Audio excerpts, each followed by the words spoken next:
প্রশ্ন হলো, যখন কোনো মানুষ একটা ছাগল ক্রয় করেছে, ক্রেতা বেচার সময় বলেছে যে তার এই ছাগলের বয়স পূর্ণ 1 বছর হয়েছে।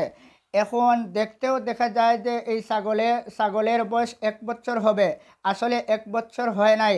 কিন্তু ওই ক্রেতার কথা বিশ্বাস করে যদি বিক্রেতা কী করে, সে ওই ছাগলটা ক্রয় করে।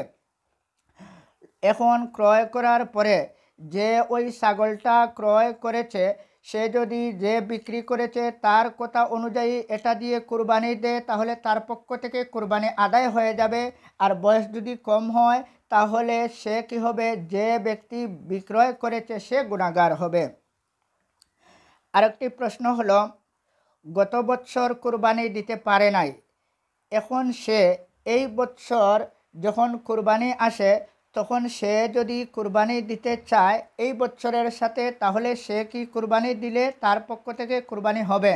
উত্তর হলো, গত বছর যদি কোনো মানুষ কুরবানি দিতে পারে না, আর এই বছর যদি সে কি করে ওই গত বছরেরটা এই বছর এই কুরবানির সাথে যদি আদায় করে, তাহলে তার পক্ষ থেকে কি হবে না, এই গত বছরের কুরবানি আদায় হবে না। কারণ এখন সে কী করবে, তার জন্য করণীয় হলো এই বছরের কুরবানি আসার পূর্বে যে কোনো একদিন সে কুরবানি কী করতে হবে, কাজা আদায় করতে হবে। আরেকটি প্রশ্ন হলো, শহরের লোক যদি গ্রামের মধ্যে সে কুরবানি করে তাহলে কি তার পক্ষ থেকে আদায় হবে? হ্যাঁ, শহরের লোক যদি গ্রামের মধ্যে কুরবানি করতে চায় তাহলেও তার পক্ষ থেকে আদায় হয়ে যাবে। অথবা কোনো মানুষ বিদেশ বাড়ির মধ্যে থাকে, প্রবাসে থাকে, প্রবাস থেকে যদি সে তার দেশের বাড়িতে কুরবানি করতে চায় তাহলে কি তার পক্ষ থেকে আদায় হবে? হ্যাঁ, প্রবাস থেকে যদি সে দেশের বাড়িতে কুরবানি করতে চায় তাহলেও তার পক্ষ থেকে কি হয়ে যাবে, আদায় হয়ে যাবে। আরেকটি প্রশ্ন হলো, মান্যত করলো, কোনো মানুষ মান্যত করলো যে আমার যদি এই আশাটা পূরণ হয়ে যায় তাহলে আমি কি করব, আমি একটা ছাগল অথবা একটা গরু কুরবানি করব।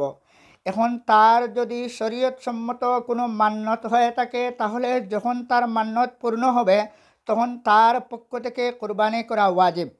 তখন সে কী করবে, যখন কুরবানির দিন আসবে তখন সে তার মান্যত পুরা করবে। যদি মান্যত পুরা না করে তাহলে সে গুনাহগার হবে।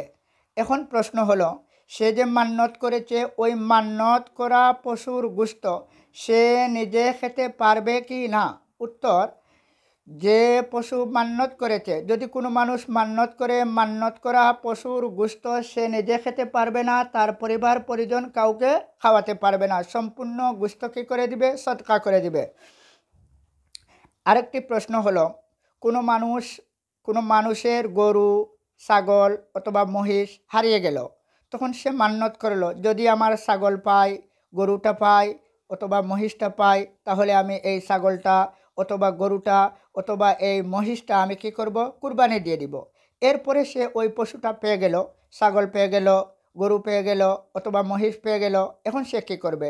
তখন তার জন্য করণীয় হলো, যেই ছাগল হারিয়ে গিয়েছিল ওই ছাগলটা কুরবানি দিতে হবে।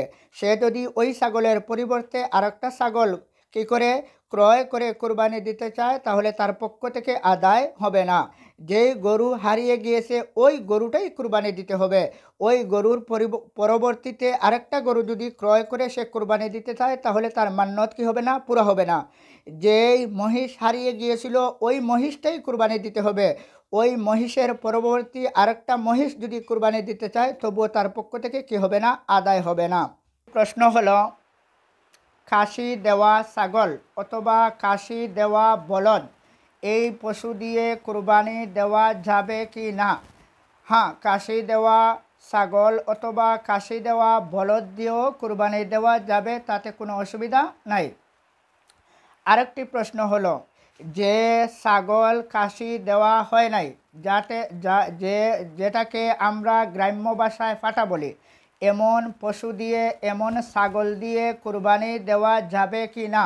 হ্যাঁ, যেই ছাগলকে খাসি দেওয়া হয় নাই, অর্থাৎ যে ছাগলকে আমরা গ্রাম্য ভাষায় ফাটা বলি, এমন পশু দিয়েও কুরবানি দেওয়া কি আছে, জায়েজ আছে, কোনো অসুবিধা নাই। আর একটি প্রশ্ন হলো, যেই বলদকে খাসি দেওয়া হয় নাই এমন বলদ দিয়ে কুরবানি দেওয়া যাবে কি না? হ্যাঁ, এমন বলদ দিয়েও কুরবানি দেওয়া যাবে, তাতে কোনো অসুবিধা নাই।